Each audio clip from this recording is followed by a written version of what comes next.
Hoje eu vim trazer uma palavrinha pro seu coração. Sabe, até o dia que Jesus voltar, você vai ter uma carne, um corpo, que vai lutar contra o seu espírito e contra as coisas do espírito. E sabe, a gente precisa aprender a vencer a carne, fortificando o espírito. Porque se nós vamos ter uma luta constante entre a carne e o espírito até o dia que o Senhor nos dê um novo corpo, até aquele dia a gente vai ter que aprender a lutar contra a carne. E a gente só vai vencer a carne se o espírito estiver mais forte. E uma das maneiras de vencer a carne fortificando o seu espírito é o jejum. E basicamente esse vídeo é uma continuação da nossa série do Sermão do Monte, e nós vamos falar sobre isso. Quando jejuardes, não vos mostreis contristados como os hipócritas, porque desfiguram o rosto, com o fim de parecer aos homens que jejuam. Em verdade vos digo que eles já receberam a recompensa. Tu, porém, quando jejuares, unge a cabeça e lava o rosto, com o fim de não parecer aos homens que jejuam, e sim ao teu Pai em secreto. E teu Pai, que vê em secreto, te recompensará. Sabe, Jesus, ele não disse se vocês jejuarem, ele disse quando. É importante nós entendermos que Jesus, ele deseja, ele espera que o cristão, que o crente tenha uma vida de jejum.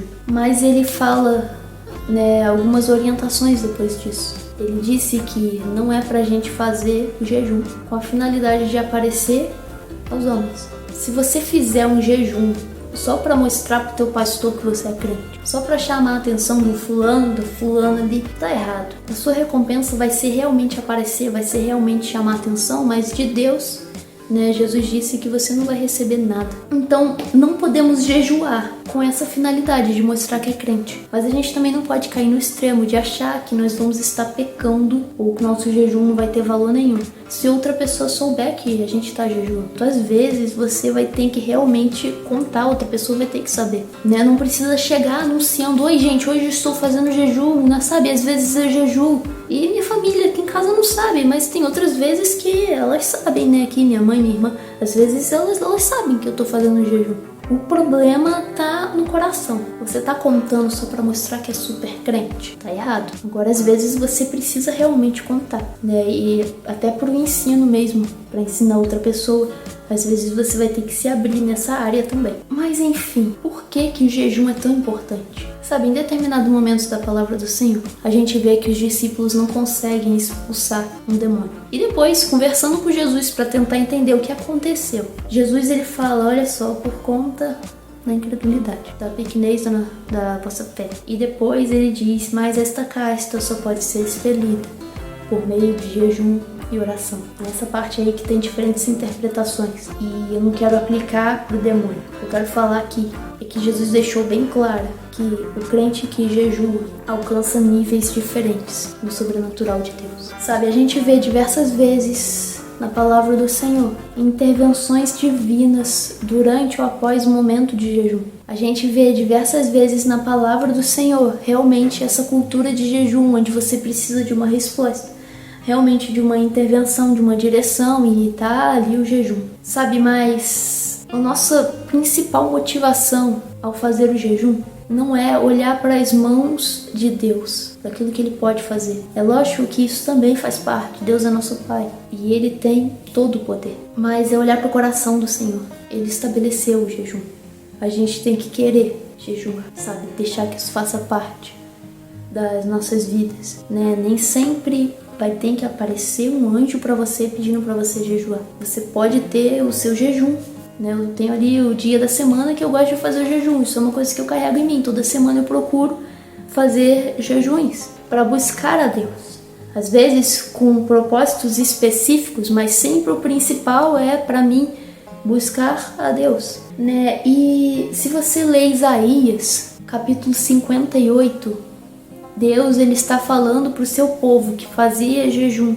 O motivo deles não estarem vendo, sabe, a intervenção de Deus. E uma queixa ali, uma reclamação que Deus fez é que quando eles jejuavam, eles esqueciam de coisas que também eram importantes. Que era, por exemplo, a maneira como você trata o próximo. A maneira como você vive a sua vida. Uma vida que é na iniquidade, uma vida dentro da justiça do Senhor, na retidão.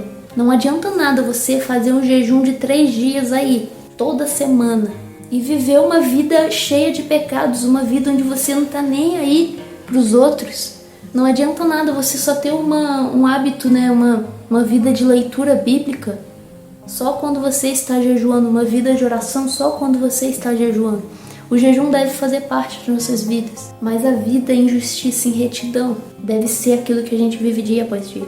E o Senhor falou que quando esse povo se acertasse, né, que se eles se acertassem no jeito como eles viviam, no momento em que eles jejuarem, eles iam ter bênçãos de Deus, cura, realmente luz. Eles teriam respostas, proximidade de Deus, intimidade com Deus. Eles veriam a glória de Deus, eles teriam direção de Deus, eles teriam sustento divino, sabe? Uma série de coisas. Desde que a vida de jejum deles também acompanhasse uma vida de retidão na presença dele, na presença de Deus. E uma coisa que é muito importante ressaltar aqui também, sabe? Tem muitas bênçãos quando nós jejuamos. Tanto falando de intervenção, mas principalmente falando de presença de Deus.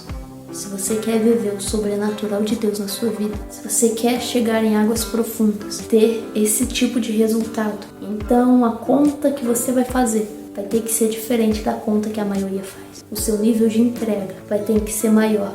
E uma coisa que eu aprendi na minha vida de jejum nesses últimos anos é que conforme você vai aprendendo a se entregar, dia após dia, Deus ele vai aumentando o seu nível de entrega, lado a lado com você, te conduzindo. Porque o Senhor vai começar a elevar o seu nível de entrega para que você seja cada dia mais cheio dele. E na verdade essa é a palavrinha que eu vim trazer para o seu coração.